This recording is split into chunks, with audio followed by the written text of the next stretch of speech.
The Great Hall of the Galactic Council was the largest room ever built by any species.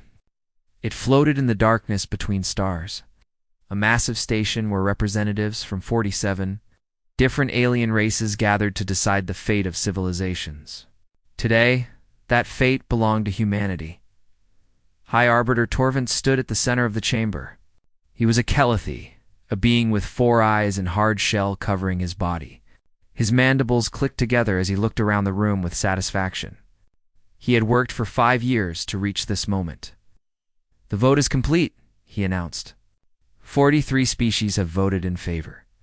Humanity is now officially declared a threat to galactic peace. They must stop their expansion into the Outer Rim territories. If they refuse, we will use military force.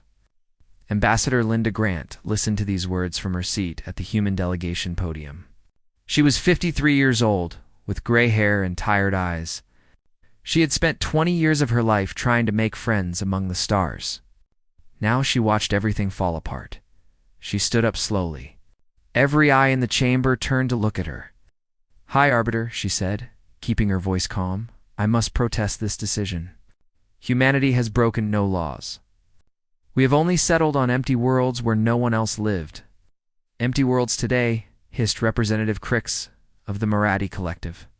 He was a snake-like creature, nearly 3 meters long, with scales that changed color when he was angry. Right now they were bright red. "But what about tomorrow? Your species breeds faster than any other. 300 years ago you had 1 world. Now you have 400. In another 300 years, you will have 4,000. Linda had heard this argument many times. The older alien races expanded slowly. They measured their growth in thousands of years. Humanity measured it in decades. This frightened them. "We only want to live," Linda replied. "Nothing more and nothing less." "Then you will live within the limits we set for you," Torvin declared. "Your government has 1 year to pull back all ships and colonies from the Outer Rim. If you do not obey, we will make you obey." Linda looked around the chamber. She saw Verlax, the merchant prince, who had once invited her to his daughter's wedding. She saw Ambassador Thiessen of the Bright Worlds, who had shared poetry with her over dinner just last month. Now they all looked at her with cold eyes. "I will tell my government what you have decided," Linda said. "But I ask you to think again. Humanity does not like being threatened." Torvin made a sound that was probably laughter. "Your threats mean nothing to us, Ambassador. We have studied your history very carefully.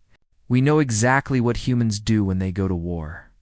He leaned forward, and his 4 eyes seemed to glow in the dim light of the chamber. "Your nuclear bombs? Your poison gases? Your engineered diseases? We have seen the records of what you did to each other on Earth. The wars that killed hundreds of millions of your own kind." The chamber was completely silent. Every being was listening. "That is exactly why we must act now," Torvin continued, "while you are still weak enough to be stopped. Before you become the monster we know you can be." Linda said nothing. There was nothing left to say. She gathered her papers, nodded to her 2 assistants, and walked out of the chamber. Her footsteps echoed in the silence. Only when she reached her private shuttle did she let herself shake. Her hands trembled as she activated the secure communication system. A face appeared on the screen. Admiral Samuel Kent, commander of Earth's defense fleet.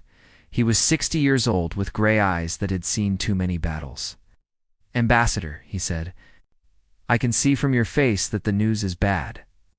"They gave us 1 year to abandon the Outer Rim," Linda said. "Every colony, every station, every ship. They say our history of war makes us too dangerous to trust."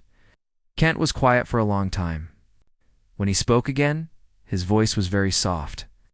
"They studied our history," he said. "They saw our worst moments. They think they understand what we are. Yes, they are wrong." Kent shook his head slowly. "They have no idea, Linda. They looked at our capacity for destruction, but they missed something far more important." "What did they miss?" "They missed our capacity for sacrifice. They missed our ability to unite against a common enemy. They missed the fact that we have been preparing for war since before we left Earth. They think they know what human warfare looks like. They have only seen us fight ourselves. They have never seen us fight together. Linda felt a chill run down her spine. What are you saying, Samuel? I am saying that if they force this war, they will face something they cannot imagine. Not just our weapons. Not just our ships. They will face the full weight of human determination. And that is something no species in this galaxy has ever seen. Back on Earth, the news spread quickly. People gathered in the streets to watch the broadcasts. They saw the recording of the council vote. They heard Torvin call them monsters. They heard Crix call them parasites in New York City. A young woman named Rachel Torres held her daughter's hand as they watched the news on a public screen. Her daughter was 7 years old, too young to understand what was happening. "Mommy, why are the aliens angry at us?" the little girl asked. Rachel did not know how to answer. How could she explain that the galaxy feared her daughter? How could she explain that beings who had never met them had decided they were too dangerous to live free? "They are scared of us," Rachel finally said. "They do not understand us, but we are not scary." "No, sweetheart. We are not." Rachel picked up her daughter and held her close. But sometimes people fear what they do not understand. And when they are afraid, they do foolish things. In the months that followed, humanity prepared. Factories that had built consumer goods now built warships. Scientists who had studied medicine now studied weapons. Young men and women who had dreamed of being teachers and artists and farmers now lined up at recruitment offices. They did not want this war. No sane human wanted war. But they had learned, through thousands of years of hard experience, that wanting peace was not enough. Sometimes peace had to be defended. Sometimes the only way to survive was to fight. Ambassador Linda Grant returned to Earth for the first time in 5 years. She stood on the balcony of her apartment in Geneva and looked up at the stars. Somewhere out there, 47 species were preparing to destroy everything humanity had built. She thought about her grandson, who dreamed of exploring the galaxy. She thought about the colonists on New Eden and Harvest and dozens of other worlds. She thought about all the hopes and dreams that might be crushed by the Council's fear, and she made herself a promise. Whatever happened, whatever it cost, humanity would survive. They would show the galaxy that they were more than the monsters the Council believed them to be. They would show them what humanity could really do. 6 months passed after the Council's warning. Humanity did not withdraw from the Outer Rim. Instead, they prepared. Every colony built defenses. Every ship was armed. Every citizen learned basic combat training. The Kellethi did not wait for the full year to end. High Admiral Voreth convinced Torvin that humanity would only grow stronger with time. Better to strike now, he argued, while they still had overwhelming advantage, so the Kellethi. First Fleet crossed into human territory on a cold morning in January. 12,000 warships moved through space like a dark cloud. It was the largest military force ever assembled in galactic history. High Admiral Voreth commanded from his flagship, the Hammer of Justice, confident that victory was already certain. Human fleet detected, his sensor officer reported. 300 vessels are holding position near the 4th planet. Voreth's mandibles spread in amusement. Only 300? I expected more from these so-called warriors. They're not running away, High Admiral. Of course not. They will pretend to fight, then flee when they see they cannot win. It is what all young races do. Voreth settled back in his command chair. Signaled the fleet to advance in standard attack formation. What Voreth did not understand was that humanity had spent those 6 months in constant preparation. Not just building ships and weapons, but studying the enemy. They knew exactly how the Kellethi fought. They knew their tactics, their weaknesses, their patterns, and they had made plans of their own. On the bridge of the human carrier Independence, Admiral Samuel Kent watched the enemy fleet approach. Captain Maria Ortega stood beside him, her dark eyes fixed on the tactical display. Red dots representing Kellethi ships filled the screen, surrounding the small cluster of green dots that was the human fleet. They are using their standard formation, Maria observed, just like the simulations predicted. They are overconfident, Kent replied. They think they know what we will do because they studied our history. But they only studied our wars against each other. They never imagined what we would do when we all fought together. Do you think we can win?"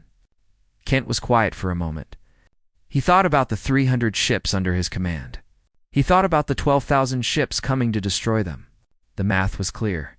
They could not win a conventional battle. But this would not be a conventional battle. "We will not win today," he finally said.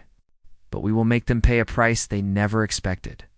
And that is how we will win this war." The Kalathi fleet entered weapons range.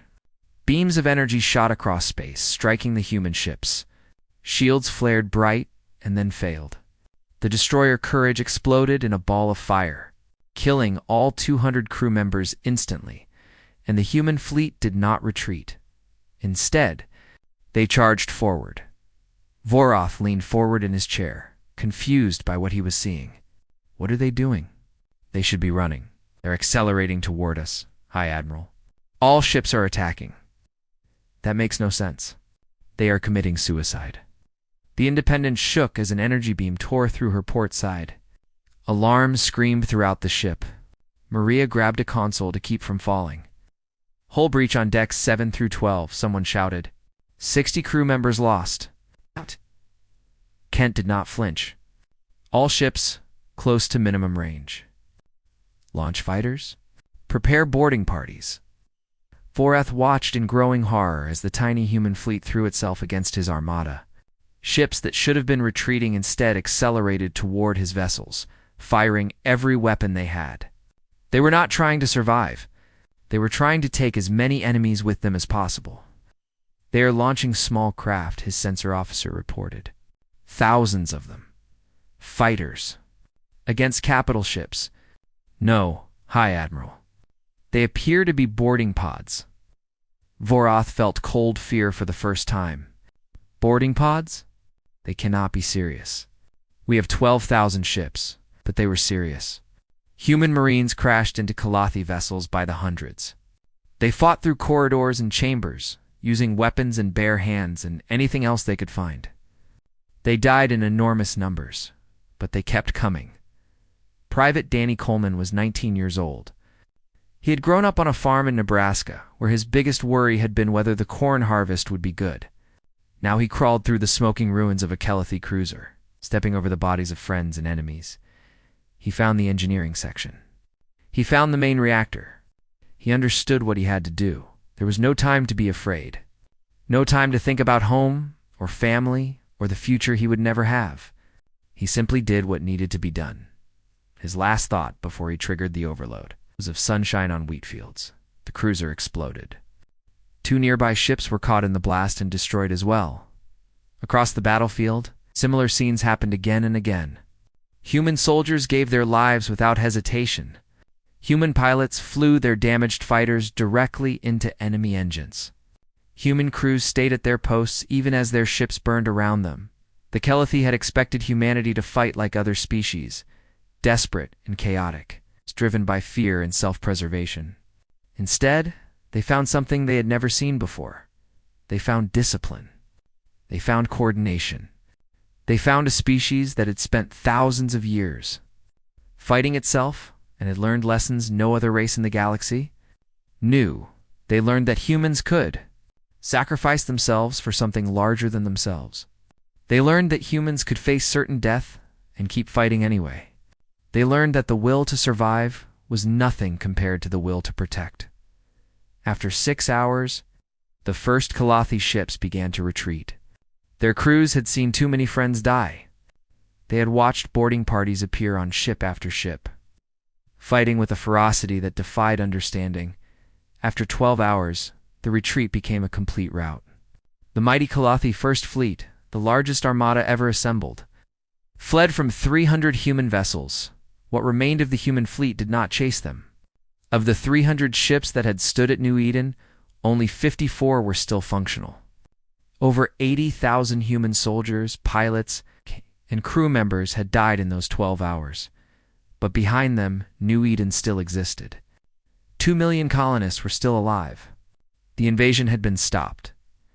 Kent sat in his command chair, surrounded by the wreckage of his bridge. His left arm was broken. Blood covered his uniform, some of it his own. He had lost people he had known for 30 years in those 12 hours. Maria Ortega limped over to stand beside him. A bandage covered half her face where shrapnel had cut her. "We did it," she said softly.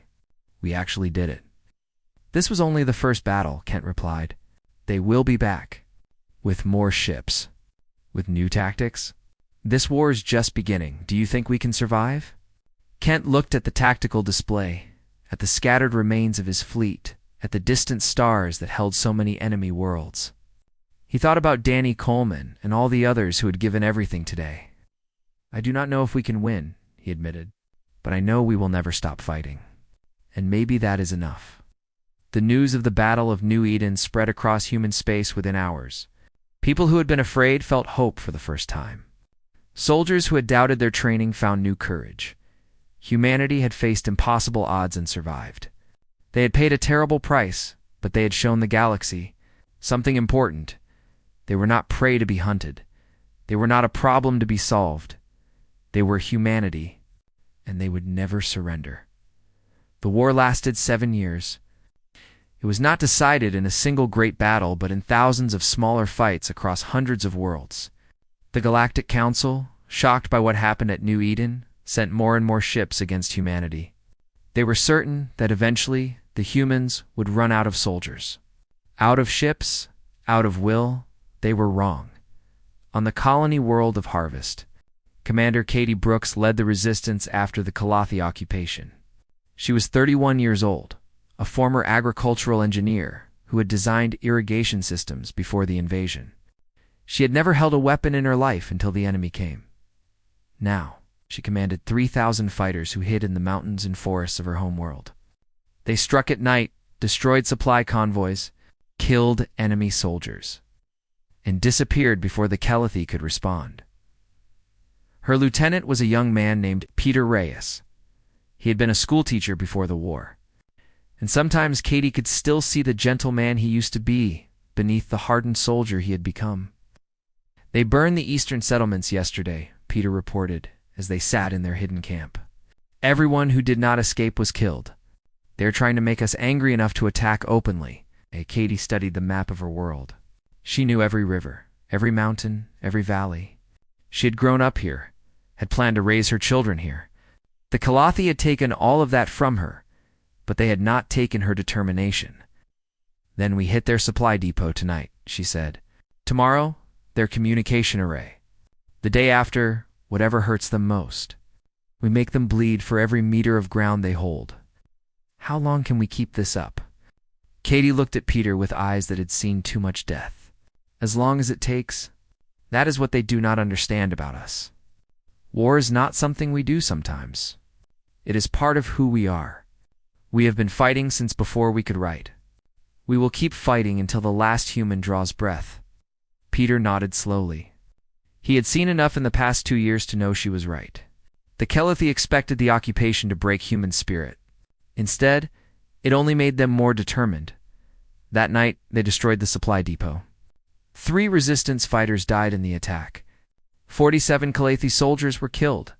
It was one small victory in a war of millions across the galaxy. The Council species began to understand what they had started. The Marathi Collective was the first to break. After 3 years of constant warfare, their economy was destroyed. Their fleets had been reduced to 1/3 of their original strength by human counterattacks. Representative Crix, who had once called humanity parasites, appeared before the Galactic Council with a very different message. He looked old now, his scales dull and his movements slow. "We were wrong," he said. "We thought we understood human warfare. We had studied their history, their weapons, their terrible crimes against each other. We thought we knew how dangerous they were." He paused, and for a moment there was only silence in the great chamber. "We did not understand what we were seeing," Crix continued. "We looked at their violence, but missed their unity. We counted their dead, but ignored their survivors. We saw their capacity for destruction, but never imagined their capacity for sacrifice." Torvin listened with a face that showed nothing, but inside he felt the cold weight of failure. He had started this war. He had believed it would be quick and clean. He had been so very wrong. What do you suggest we do? Torvin asked. We must make peace. Not because we cannot win. Maybe, with enough ships and soldiers and time, we could defeat them. But the cost would be everything we have. Humanity will not surrender. They will not break. They will fight until their species is extinct, and they will make us pay for every single life we take. The council debated for days. Some argued that they had come too far to stop now. Others pointed to the mounting casualties, the destroyed economies, colonies lost to human counterattacks. In the end, 5 more species announced they would seek separate peace with humanity. 2 species had been effectively destroyed, their military power gone forever. The great alliance that had voted so confidently for war was falling apart. Meanwhile, humanity continued to fight on the occupied world of Harvest. Katie Brooks led her fighters in a desperate night attack against the main Kelathi command center. It should have been impossible. The base was heavily defended, surrounded by walls and sensors and thousands of enemy soldiers. But Katie had spent 3 years learning how the Kelathi thought. She knew their patrol schedules. She knew their communication codes. She knew which officers were careless and which were alert. Most importantly, she had something the Kelathi could not understand. People who were willing to die for each other. The attack began at midnight. A small team created a diversion on the east side of the base, drawing most of the guards away. Katie led the main force through a drainage tunnel that she had discovered months earlier. They emerged inside the command center itself. What followed was brutal and short. Human soldiers fought Kelathi warriors in close quarters, where size and strength mattered more than advanced weapons. Peter Reyes killed 3 enemies with a knife before a beam. Weapon burned through his shoulder. Katie found the base commander hiding in his office. He was younger than she expected, probably a rising officer who had been given this post as a stepping stone to greater things. Now he looked at her with 4 wide eyes full of terror. Please, he said through his translator, I surrender. I am a prisoner of war. Katie thought about the eastern settlements. She thought about the farmers and shopkeepers and children who had been burned alive because the Kelathi wanted to flush out the resistance. She thought about how easy it would be to pull the trigger. Instead, she lowered her weapon. You are a prisoner, she said. We will treat you according to the rules of war. That is what separates us from monsters. The commander stared at her in complete confusion. He had been told that humans were savage creatures who tortured their prisoners. He had expected to die painfully. I do not understand, he said. After everything we have done to your people, you will not kill me? We are fighting this war so we can live free, Katie replied. If we become like you, then we have already lost. The capture of the command center broke the occupation of Harvest. Within weeks, the remaining Kelathi forces withdrew. Katie Brooks became a hero, her face on screens across human space, but she did not feel like a hero. She felt tired. She had spent 3 years fighting, 3 years watching friends die, 3 years becoming something she never wanted to be. She visited Peter in the medical tent after his surgery. His shoulder was wrapped in bandages, but he smiled when he saw her. We did it, he said. Harvest is free. Yes. Katie sat down beside his bed. How do you feel? Alive, which is more than I expected. He looked at her carefully. And you? How do you feel? Katie did not answer for a long time. She thought about her farm, now burned to ash. She thought about her parents, killed in the first days of the invasion. She thought about the person she used to be, the engineer who cared about irrigation systems and crop yields. I feel old, she finally said. I feel like I have lived 100 years in these past 3. Peter reached out and took her hand with his good arm. The war will end someday, and then we will have to learn how to be people again. Do you think we can? I think we have to try. He squeezed her hand gently. That is why we fought, is it not? Not just to survive, but to have a future worth surviving for. Katie looked down at their joined hands. Somewhere outside the tent, she could hear soldiers celebrating. Harvest was free. The war was one step closer to ending. Yes, she said softly. That is why we fought. The war continued for 4 more years after the liberation of Harvest. More battles, more deaths, more victories and defeats on both sides. But slowly, inevitably, the tide turned. Humanity had proven something that the galaxy had never seen before. They had shown that a young species, outnumbered and outgunned, could survive against the combined might of the oldest civilizations. They had shown that determination could overcome technology. They had shown that the will to fight could be stronger than any weapon. And in the end, that made all the difference. The Treaty of New Geneva was signed in the 8th year of the war. Representatives from the Galactic Council gathered in the Swiss city where humanity had once formed its earliest international agreements. It was a symbolic choice, a reminder that humans knew something about making peace between enemies. Ambassador Linda Grant led the human delegation. She was 71 years old now, her hair completely white, her face lined with the weight of 8 terrible years. But her eyes were still sharp, and her voice was still strong. The council expected harsh demands. They had studied human history. They knew how victorious nations often treated the defeated. They prepared themselves for reparations, territorial losses, perhaps even occupation of their home worlds. What they received surprised them. "We ask only for what we have always wanted," Linda announced to the assembled representatives.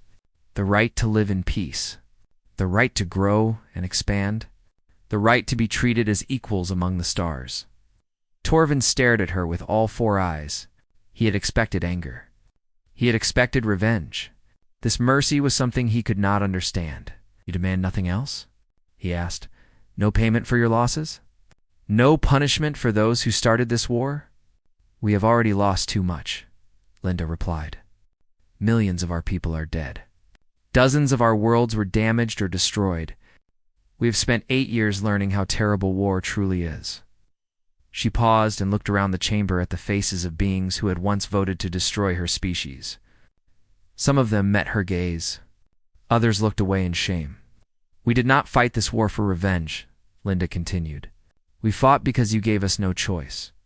You looked at our history and saw only violence. You decided we were too dangerous to live free, and so we had to prove that we would not be controlled." She gestured toward the window, where the rebuilt skyline of Geneva gleamed in the afternoon sun. The city had been bombed twice during the war and rebuilt twice. It stood as a symbol of human determination. "We know what we are," Linda said. "We know the darkness inside us. We have lived with it for all of our history. But we also know something that you never learned. That same darkness can be controlled. That the hands which destroy can also build. That the fire which burns can also give warmth." Torvin was silent for a long time. He had spent 8 years watching his great plan fall apart. He had seen the Calathi fleet reduced to a shadow of its former strength. He had watched alliance after alliance break away from the council to seek peace with humanity. He had been so certain, so confident that he understood what humans were. He had been so very wrong. "You are a strange species," he finally said. "We attacked you without reason. We killed millions of your people. We tried to cage you like animals, and now you offer us peace without punishment." "We offer peace because war is exhausting," Linda replied simply. "And because revenge would only create more enemies. We want to live among the stars, not rule them. We want neighbors, not subjects." The treaty was signed that afternoon. The war officially ended. Admiral Samuel Kent watched the ceremony on a screen in his hospital room on Earth. He had been wounded in the final battle of the war, a Calathi suicide attack that had nearly destroyed his flagship. He would never walk again without assistance. Captain Maria Ortega sat beside him. She had her own collection of scars from 7 years of combat. Her face still showed the marks of shrapnel from the Battle of New Eden, that first terrible day when everything had changed. "It is over," she said quietly. "I almost cannot believe it." Kent nodded slowly. He thought about all the people who had not lived to see this day. He thought about Danny Coleman, the farm boy who had sacrificed himself to destroy a Calathi cruiser. He thought about the thousands of officers and crew members he had known, trained with, fought beside. "We won," he said, "but I am not sure it feels like victory." "What does it feel like?" Kent considered the question carefully. "It feels like survival. We faced extinction, and we survived. That is something. Maybe that is enough. On harvest, Katie Brooks finally returned to her family's farm. The war had been over for 3 months, but she had needed time before she could face this place. Time to remember who she had been before she became a soldier. The farm was ruins. The house where she grew up was a pile of burned wood and broken stone. The fields where she had played as a child were scarred with bomb craters. The trees her grandmother had planted were blackened stumps. Katie stood in the middle of it all and felt nothing. She had expected grief, maybe anger. Instead, there was just emptiness. She had used up all her emotions during 3 years of fighting. Peter Reyes found her there an hour later. His arm was still in a sling, healing slowly from his war wound. He had followed her from the city because he was worried about her. "Katie," he said softly, "are you all right?" She did not answer for a long time. She just stared at the ruins of everything she had once loved. "I do not know how to be a person anymore," she finally said. "For 3 years, I was a soldier. I woke up thinking about tactics. I went to sleep planning attacks. Every thought I had was about the war. And now, the war is over. Now, the war is over." Katie turned to look at him. "What am I supposed to do now, Peter? How do I become someone normal again?" Peter walked over to stand beside her. He looked at the burned fields, the destroyed house, the empty sky above. "You do not have to be normal," he said. "Normal is just a word. What you have to do is find something worth living for. Something beyond survival. Like what?" Peter bent down and picked up a handful of soil. It was dark and rich, the same soil that had fed Katie's family for generations. The Kellethy had burned everything above ground, but the earth itself remained. "Like this," he said. "This soil is still good. This land can still grow crops. Your farm can be rebuilt, Katie. It will take years, maybe decades, but it can be done." Katie looked at the dirt in his hand. For the first time in months, she felt something stir inside her. Not happiness exactly, but something like hope. "You think I should become a farmer again?" "I think you should become whatever you want to be. But this is your home. This is what you fought for. Maybe the best way to honor everyone who died is to build something beautiful on the ground they defended." Katie took the soil from his hand. She let it run through her fingers, feeling its texture, smelling its richness. This was the land where her grandmother had grown roses. This was the land where her mother had taught her to walk. The Kellethy had tried to destroy it. They had failed. "Will you help me?" she asked Peter. He smiled, the first real smile she had seen on his face in years. "I was a teacher before the war. I know nothing about farming. Then I will teach you." Katie looked around at the ruins one more time. She no longer saw only destruction. She saw possibility. She saw the farm that could be built, the fields that could be planted, the life that could be lived. "It will take years," she said. "But I think we can do it. We will do it together," Peter agreed. They walked back toward the city as the sun began to set. Behind them, the land waited patiently. It had survived fire and war and occupation. It would survive long enough for Katie to return with seeds and tools and hope. Across human space, similar scenes played out.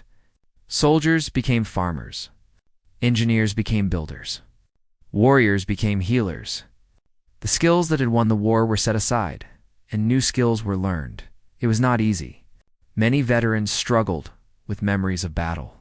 Many families grieved for those who had never come home. The scars of the war, both physical and mental, would take generations to heal, but humanity had survived. And as long as they survived, there was hope for something better. That was the lesson the galaxy learned in those dark years.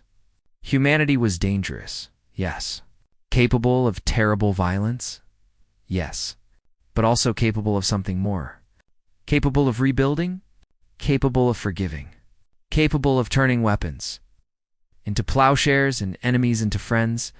It was a lesson that would change everything. 20 years passed after the Treaty of New Geneva. The galaxy that emerged from the war looked very different from the one that had started it. Old alliances had crumbled. New friendships had formed. And humanity, once feared as a threat to be contained, had become something no one expected. They had become leaders. The new High Arbiter of the Galactic Council was a human woman named Margaret Sullivan. She was 68 years old, with silver hair and gentle eyes that had witnessed both the horrors of war and the hope of peace. She had served as ambassador to the Calathi for 15 years, slowly building trust between two species that had once tried to destroy each other. When the Council voted to make her High Arbiter, it was not even close. 39 species supported her. Only 3 voted against. Even the Calathi, who had started the war so long ago, gave their approval. On the 20th anniversary of the treaty, Margaret addressed the full Galactic Council. The Great Chamber was filled with representatives from more than 60 species now, including several that had joined only after the war. They had seen what humanity could do and wanted to be part of whatever came next. 20 years ago, Margaret began, her voice carrying clearly through the chamber. This body voted to destroy my species. You believed you were protecting the galaxy from a threat. In some ways, you were right. We were dangerous. We still are. She paused and looked around at the assembled faces. She saw Calathi and Marathi and beings from dozens of other worlds. Some had fought against humanity. Some had fought alongside them. All had learned to respect them. But you made a mistake, Margaret continued. You studied our wars without studying our peace. You counted our weapons without counting our schools and hospitals. You saw what we could destroy, but never imagined what we could create. She smiled, and there was no triumph in it. Only a deep, quiet sadness for everything that had been lost. We are not monsters. We are not angels. We are simply human. We carry within us the capacity for the worst cruelty and the greatest kindness. We have built weapons that could destroy worlds and medicines that could save millions of lives. We have waged wars that killed billions of our own kind and created art that made us weep with beauty. She stepped away from the podium and walked toward the great window that looked out on the stars. Every eye in the chamber followed her. The question was never whether humanity was dangerous. Of course we are dangerous. Every species that reaches the stars is dangerous. The question is what we choose to do with that danger. She turned back to face the council. And we choose to build. We choose to heal. We choose to reach out our hands in friendship rather than raise them in war. Not because we have forgotten what we can do when we fight, but because we remember it. Because we know the cost of war better than any species in this galaxy. Old Torvin sat in the observer section of the chamber. He was ancient now, his shell gray and cracked with age. He had stepped down from the council years ago, unable to face the species he had tried to destroy. But Margaret had personally invited him to this ceremony. She looked directly at him as she spoke her next words. High Arbiter Torvin once said that humanity would consume the galaxy if we were not stopped. He was afraid of what we might become. That fear led to a war that cost millions of lives on both sides. Torvin lowered his eyes. Even after all these years, the shame was still fresh. But fear does not have to lead to violence, Margaret continued. Fear can also lead to understanding, to caution, to the hard work of building trust between species who are different from each other. She walked toward the observer section, toward Torvon. The chamber was completely silent. I do not blame you for being afraid of us, she said softly, speaking directly to him. We are a frightening species. Our history is full of blood and fire. But our history is also full of people who chose to be better than their worst instincts. People who built bridges instead of walls. People who reached out to their enemies and made them friends. Torvin looked up at her. His 4 eyes were wet with something that might have been tears. I was wrong, he said, his voice barely above a whisper. I thought I was protecting the galaxy. Instead, I nearly destroyed it. You were wrong, Margaret agreed. But being wrong does not make you evil. It makes you someone who can learn, someone who can grow, someone who can become better. She extended her hand toward him. In human culture, it was a gesture of greeting, of friendship, of peace. Torvin stared at her hand for a long moment. Then, slowly, he reached out with his own manipulator, appendage, and touched her fingers. The chamber erupted in applause. Margaret turned back to the full assembly. Torvon's hand still touching hers? This is what humanity offers the galaxy, she said, raising her voice above the noise. Not conquest. Not domination. Not the fear that we once inspired. We offer partnership. We offer cooperation. We offer the chance to build something greater than any single species could build alone. She released Torvan's hand and spread her arms wide, as if embracing the entire chamber. We offer you our minds and our hearts and our hands. Not because we are perfect, but because we believe that imperfect beings can still do perfect things if they work together. Not because we have forgotten the darkness within us, but because we have learned to walk in the light despite that darkness. Her voice rose to fill every corner of the chamber. The galaxy feared our capacity for war. Now let it learn our capacity for peace. In the years that followed, Margaret Sullivan's speech became famous across the galaxy. It was studied in schools and quoted by diplomats. It came to represent everything that had changed since the war. Humanity did not try to rule the galaxy. They did not need to. Instead, they became teachers and healers and builders. They shared their technology and their art and their ideas. They helped species that had once been their enemies to grow and prosper. On Harvest, Katie Brooks became the first human to be elected governor of a mixed-species colony. The world that had once been occupied by Kelethy soldiers now welcomed Kelethy settlers as neighbors. Katie, who had spent 3 years fighting them, now worked alongside them to build a future together. Peter Reyes stood beside her at her inauguration, now her husband of 15 years. Their children, 2 boys and a girl, watched with wide eyes as their mother took the oath of office. "Do you ever think about the war?" Peter asked her quietly as the ceremony ended. Katie looked out at the crowd of humans and Kelethy and Marathi and a dozen other species, all gathered to celebrate this moment. "I think about the people we lost, the things we had to do, the person I became. Do you regret it?" Katie considered the question carefully. She thought about the young engineer she had been, the soldier she had become, the leader she was now. She thought about the farm that had been destroyed and rebuilt, now more beautiful than ever. "I regret that it was necessary," she finally said.